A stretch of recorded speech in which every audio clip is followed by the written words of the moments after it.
As August comes to an end, join me as we review a quick analysis of the total amount of XRP moved by whales during the month. By the way, Ripple has announced an official date to celebrate its legal victory against the SEC. Also, we will be looking at the timeline given for the widespread adoption of crypto and blockchain solutions. Finally, what will be the outcome of the SEC Interlocutory Appeal against Ripple? Stick with me till the end to find out more. If this sounds like something of much interest to you, be sure to check out this new video starting now. Hello everyone and welcome to our channel, where we talk about the latest updates on XRP and the cryptocurrency world in general. If this is your first time watching one of our videos, we happily send you a special welcome. We invite you to hit on the notification bell so you never miss another video. We are announcing that this channel has a giveaway of 200 XRP.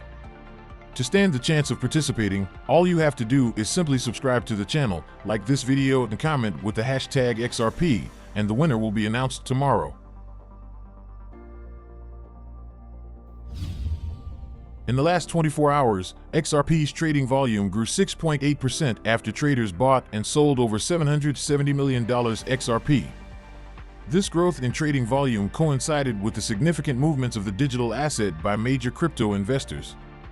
Specifically, Whale Alert, a well-known tracker of whale activities, revealed that over 29 million XRP are on the move. Whale Alert informed the crypto community that 29 millions of XRP left an unknown wallet to a prominent exchange in the last 12 hours. Per the update, the exchange was Bitstamp. The move coins hold a market value of $15,200,000 to $2,278. Notably, this 29 million XRP transfer comes within 2 days after two whales moved a more significant amount of XRP. In particular, Whale Alert reported that market participants transferred 453 millions of XRP in and out of two exchanges on Sunday. These figures imply crypto whales have already moved over 255 million worth of XRP this week. Over the previous week, these XRP investors transferred 455 million XRP to and fro crypto exchanges Bitvavo and Bitstamp. Throughout this month, 937 million XRP have been moved in and out of unknown wallets to Bitvavo and Bitstamp. These tokens have a market value of nearly $500 million. Meanwhile, it is worth noting that Whale Alert also captured Ripple's monthly XRP unlock schedule. Per the report from the Crypto Basic on the 1st of August, 800 million XRP tokens left Ripple's wallet in an escrow account. Cumulatively, XRP whales have transferred over 1.7 billion XRP tokens worth 899 million this month. Interestingly, Whale Alert reported no significant XRP movement in July despite the XRP regulatory win. The recent trend of XRP through exchanges got the crypto community's attention. Many people pondered the motive behind moving XRP to unknown wallets. Some see it as a bearish signal for the XRP's price. Meanwhile, an XRP enthusiast claims to have traced the large transfers on the Bitvavo exchange. The commenter argued the coins have been moved back and forth the exchange many times since 2020. Notably, XRP is one of the top traded digital assets on Bitvavo and Bitstamp exchanges after Bitcoin. Both exchanges command 26 millions of the global XRP trading volume. However, it bears mentioning that this figure represents trades within these exchanges and not the aforementioned whale transfers. Please, do not forget to subscribe to our channel and also hit that notification bell to be the first person to get more updates about the latest happenings as regards to XRP. Leading blockchain company Ripple Labs has announced plans to host a celebratory victory party following its legal win against the Securities and Exchange Commission. In a tweet on Monday, Ripple said the anticipated event will occur on September 29, 2023, in the heart of New York City. Ripple promised to provide further details about the event this week. In a similar development, Ripple CEO Brad Garlinghouse also took to X to announce the event. As promised, it's time for that proper victory party, he said. Furthermore, Garlinghouse acknowledged the challenges the company faced throughout the legal battle. I look forward to sharing the celebratory toast on September 29th in New York City. Garlinghouse added, "It is worth noting that Ripple recorded a partial victory against the SEC in the multi-year legal battle. Recall that in December 2020, the SEC alleged that Ripple violated federal laws by offering and selling XRP as an unregistered security. After an intense legal battle lasting over 2 years, Judge Analisa Torres finally issued the summary judgment. In her ruling, she found that Ripple sold XRP as an investment contract to institutional investors.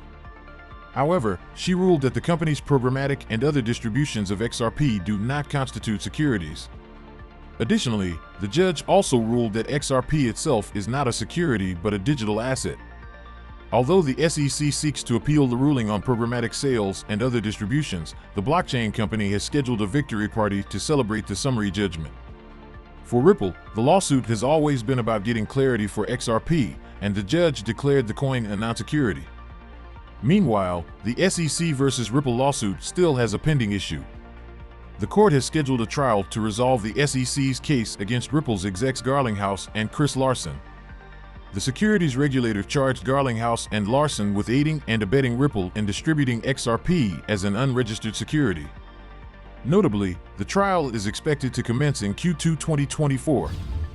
Furthermore, recently, Emi Yoshikawa, the vice president of corporate strategy at Ripple, said the next 2 years could be a tipping point for the mass adoption of crypto. Yoshikawa expressed this sentiment while fielding questions from panelists at Ripple Consensus. Prominent XRP influencer Crypto Aries shared a snippet of the interview with the crypto community. During the interview, Yoshikawa shared key insights about the state of blockchain in the payment industry. Particularly, she shared data points from a payment report Ripple recently published in collaboration with the U.S. Faster Payments Council. According to the VP, Ripple surveyed 300 payment professionals across 45 countries. The aim was to gauge the present state of blockchain payments from the professionals' perspective. The survey also aimed to get insights into the advantages and challenges of blockchain. Interestingly, the report unveiled that 100% of the respondents acknowledged the benefits of utilizing blockchain and cryptocurrencies in payment processes. Also, according to Yoshikawa, 97% of the professionals believed that blockchain and crypto would substantially influence payment systems over the next 3 years.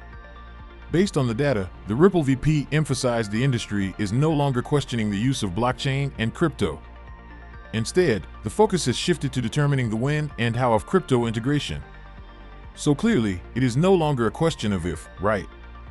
It's more of a question of when, how, she remarked. Moreover, Yoshikawa underscored the evolving sentiment within the payment industry. She recalled that doubts prevailed 7 years ago regarding the relevance of blockchain and cryptocurrencies in the payments sector. However, according to her, the skepticism no longer exists. In her words, "When I started working at Ripple 7 years ago, there was still a lot of skepticism and question of does the payments industry really needs blockchain or crypto? But we no longer hear that question." Ultimately, Yoshikawa highlighted that the next 2 to 3 years will mark a pivotal tipping point for widespread adoption. Now to the big question of the day: what will be the outcome of the SEC Interlocutory Appeal against Ripple? Please, do not forget to subscribe to our channel and also hit that notification bell to be the first person to get more updates about the latest happenings as regards to XRP. Renowned crypto advocate and lawyer John Deaton has predicted the outcome of the SEC's motion for an interlocutory appeal. In his prediction, attorney Deaton said Judge Analisa Torres, the presiding judge of the Ripple lawsuit, would deny the SEC's request. According to him, her decision will prompt the SEC to wait until 2024 ending to file a full appeal in the Second Circuit. "I predict she denies it, SEC Interlocutory Appeal request, and then when she denies it, they have to wait for a full appeal, which, after the case, will be sometime in late 2024, which would take another 18 months, he said. Notably, Deaton made the prediction during his appearance at the ONXDC Live Blockchain Industry Conference. The event was held in Texas from August 25th to August 26, 2023. It bears mentioning that the SEC filed a motion for an interlocutory appeal challenging Judge Torres' decision on Ripple's programmatic sales of XRP on digital exchanges and other distributions. The SEC argued that the decision involves controlling questions of law, creating room for different opinions. The commission highlighted Judge Jed Rakoff's disagreement with the ruling as a legal precedent to back up its argument. Meanwhile, there have been several misconceptions since Judge Torres approved the SEC's request to file a motion for an interlocutory appeal. Many claimed that the SEC had already appealed her decision on Ripple's programmatic sales and other distributions, given Judge Torres' recent order regarding the issue. Reacting, Deaton clarified that the Ripple case does not currently have an appeal. There is no appeal right now. All the judge did was allow them to write a motion for an appeal for an interlocutory appeal, Deaton said. Notably, Ripple has a deadline of September 1st to file its response to the SEC's interlocutory motion. It is expected that Ripple will oppose the motion. As reported earlier, Ripple asked Judge Torres to deny the request when the regulator first signaled plans to appeal. Ripple may file a similar response on or before September 1st. After Ripple files the response, the SEC has a period of 1 week to address any issues raised by the company. Meanwhile, Attorney Deaton had previously speculated that Judge Torres would deny the SEC's motion. Per Deaton, Judge Torres only gave SEC the green light to file a motion for an interlocutory appeal to demonstrate why her July 13th ruling is sound and based on evidence. Consequently, he speculated that the judge would still deny the motion after clarifying her July 13th ruling. So we come to the end of this video, guys. If you enjoyed it, please make sure you like the video. Don't forget to subscribe and hit the notification bell. This really helps me with the YouTube algorithm. Also, you can help enlighten others just like you have been enlightened by sharing this video to as many people as possible. Let's get this news everywhere, guys. If you are a true cryptocurrency fan, don't miss any of our content. See you tomorrow to talk about the latest news that concerns us all as a community.